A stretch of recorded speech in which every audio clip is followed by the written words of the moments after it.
Hello, and welcome to the turbulent world with me, James M. Dorsey, as your host. A much touted meeting between US President Donald Trump and Israeli Prime Minister Binyamin Netanyahu, their third encounter this year, apparently failed to move the needle on a Gaza ceasefire, despite both men expressing optimism that an agreement was only days away.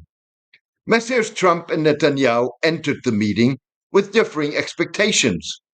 Mr. Trump wanted a ceasefire and would likely have wanted to announce it with Mr. Netanyahu by his side, while Mr. Netanyahu preferred to bask in the limelight, hoping it would boost his struggling popularity at home. Prime Minister Netanyahu probably just wanted to take a victory lap and not have to agree on anything that risks his own political standing, said Rachel Brandenburg, the Washington managing director at the Israel Policy Forum. Ultimately, Mr. Trump gave the prime minister what he wanted, in the expectation that it would help Mr. Netanyahu domestically. Earlier, Mr. Trump sought to support Mr. Netanyahu by demanding that Israel's judiciary drop its corruption charges against the prime minister. Mr. Netanyahu was indicted in 2019 on charges of bribery, fraud, and breach of trust, all of which he denies. The trial began in 2020 and involves 3 criminal cases. Mr. Trump apparently hopes, against all odds, that his catering to Mr. Netanyahu's whims will persuade the prime minister that a ceasefire that frees some of Hamas's 50 remaining hostages, kidnapped during the group's October 7, 2023 attack on Israel, will give him a decisive popularity boost. In a similar vein, there was no indication as the two men met that Israeli and Hamas negotiators in Doha had narrowed their differences on the terms of a ceasefire in indirect talks mediated by Qatar and Egypt. Mr. Trump's Middle East envoy Steve Witkoff expects to join the Doha talks in the coming days. As he departed for Washington, Mr. Netanyahu described as unacceptable Hamas's demands for U.S., Qatari, and Egyptian guarantees that the 60-day ceasefire would lead to a permanent end of the war, an Israeli troop pullback to positions they held when Israel unilaterally broke an earlier pause in the fighting in March, and the re-involvement of the United Nations and international organizations in the distribution of humanitarian aid in Gaza. Now, when Hamas seems ready to make a deal, Netanyahu is using Hamas's demands to slow down and perhaps eventually blow up the negotiations, said military affairs journalist Amir Tibon. A Hamas official asserted that the negotiators had achieved zero progress, countering a statement by Mr. Netanyahu's office that the negotiations were making progress. Israel insists on its mechanism for the humanitarian aid distribution, the death traps. This is not acceptable to the Hamas movement by any means, the Hamas official said. Earlier this year, the US and Israel created the controversial Gaza Humanitarian Foundation to replace the UN and international organizations and control the flow of aid. Hundreds of aid seekers have been killed at the foundation's 4 militarized distribution points in Gaza that a private U.S. security company secures.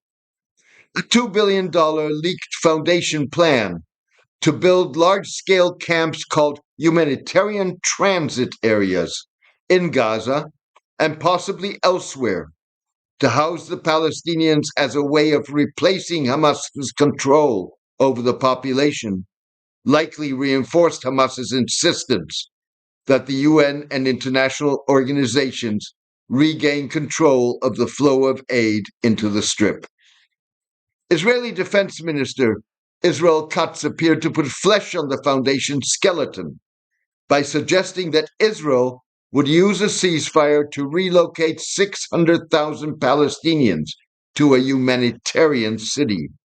The city, dubbed an internment camp by critics, would be established on the ruins of the southern Gazan city of Rafah. Its residents would be allowed in after an Israeli security screening and would be barred from leaving, Mr. Kutz said. Mr. Kutz said the forced relocation would be part of the immigration plan, which will happen. The leaked plan also likely hardened Hamas's suspicion, supported by a broad swath of Palestinians, that the foundation is a building block in Messrs. Trump and Netanyahu's desire to depopulate Gaza and turn it into a high-end luxury real estate development. The two leaders reiterated their desire during the White House dinner on Monday. Mr. Trump first articulated his plan, which has since been embraced by Mr. Netanyahu, during an Oval Office meeting with the Prime Minister in February. With no evidence to back it up, Mr. Trump asserted on Monday that we've had great cooperation from surrounding countries, great cooperation from every single one of them.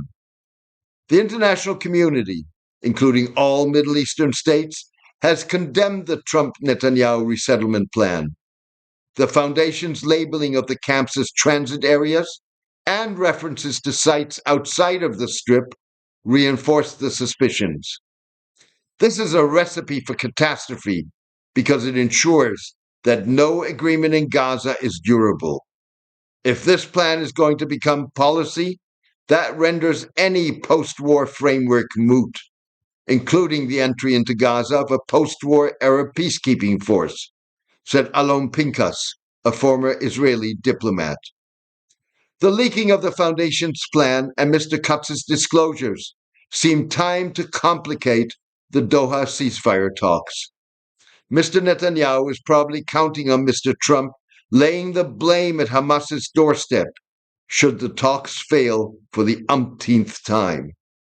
Even so, Mr. Netanyahu has to tread carefully. Changes in Israel's defense doctrine likely make Israel, at least in the short term, more dependent on U.S. weapon supplies and political support. Israel replaced the deterrence principle in its defense doctrine with the notion of militarily emasculating its foes since Hamas's October 7 attack.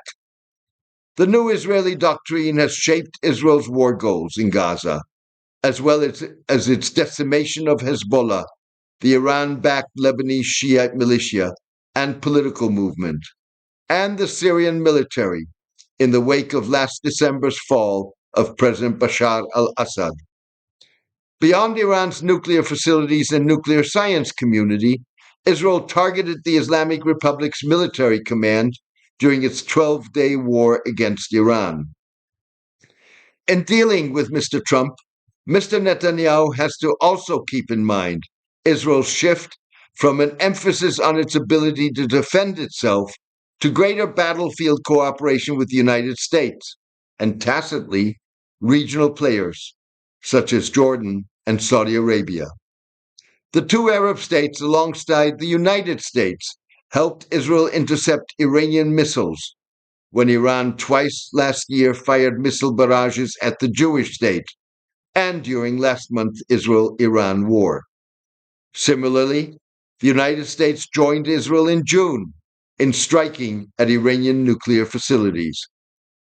Complicating Mr. Netanyahu's calculations is the fact that greater U.S. involvement in Israeli military operations does not sit well with many America First proponents in the administration and the president's support base. The America First crowd opposes U.S. military interventions and overseas engagement, and could hold the president to his campaign promise not to get the United States into more wars. Finally, Mr. Netanyahu has to take into account the debates in Trump administration circles about restructuring of U.S.-Israeli relations. The influential conservative Washington-based Heritage Foundation tabled earlier this year a plan to wean Israel off its military dependence on the United States that would transform the Jewish state from an aid recipient into a full-fledged U.S. partner. The plan suggests that the Trump administration use the renegotiation of the Obama administration's 2016 $38 billion 10-year U.S.-Israeli Memorandum of Understanding to restructure the U.S.-Israeli military relationship. To achieve this, the plan calls for increasing the memorandum's annual $3.8 billion in U.S. assistance to Israel to $4 billion, while reducing it by $250 million each year, starting from 2029 until 2047, when the aid would cease. Furthermore, Israel would be required to increase its purchases of U.S. defense equipment by $250 million per year. The Heritage Plan should not come as a surprise. Mr. Trump discarded traditional conventions of the U.S.-Israeli relationship from the day he returned to the Oval Office in January by engaging directly with Hamas, Yemen's Houthi rebels, and Iran without consulting Israel first, informing it in advance, or taking Israeli interests and/or views into account.